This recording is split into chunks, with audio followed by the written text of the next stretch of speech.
माननीय सभापति महोदय, एठारे उपस्थित बरण्य शिक्षक मंडली, मोर सान बड़ भाई भौणी तथा सहपाठी और सहपाठिनीगण, आज ये पवित्र पुण्य दिवस रे मते किछि कहबार सुजोग मिलिथिबारु मु निजको धन्य मने करूअछि। प्रति वर्ष जनवरी 26 रे आम भारत रे गणतंत्र दिवस पालन करू। ଏହା ହେଉଛି 76तम गणतंत्र दिवस। गण अर्थ लोक, तंत्र अर्थ शासन। गणतंत्र दिवस ହେଉଛି ଭାରତର ଏକ ଜାତୀୟ ମହୋତ୍ସବ। 1950 ମସିହା ଜାନୁଆରୀ ଏହି ଦିନରେ ଭାରତ ସମ୍ବିଧାନ କାର୍ଯ୍ୟକାରୀ ହେଲା। ସମ୍ବିଧାନ ଅନୁସାରେ ଭାରତ ଏକ ଧର୍ମ ନିରପେକ୍ଷ ସାର୍ବଭୌମ ଗଣତନ୍ତ୍ର ରାଷ୍ଟ୍ରରେ ପରିଣତ ହେଲା।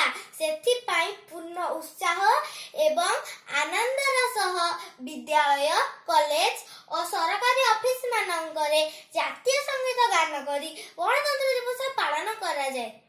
ଏହି ଦିନରେ ସାହସୀ ଓ ବୀର ଯବାନମାନଙ୍କୁ ପୁରସ୍କାର ପ୍ରଦାନ କରାଯାଏ।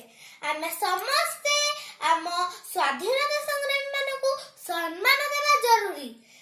ଆମେ ଗଣତନ୍ତ୍ର ଦିବସ ଆମକୁ एकता एवं शांतिर शिक्षा दी थाए। जय हिंद, जय भारत। Thank you.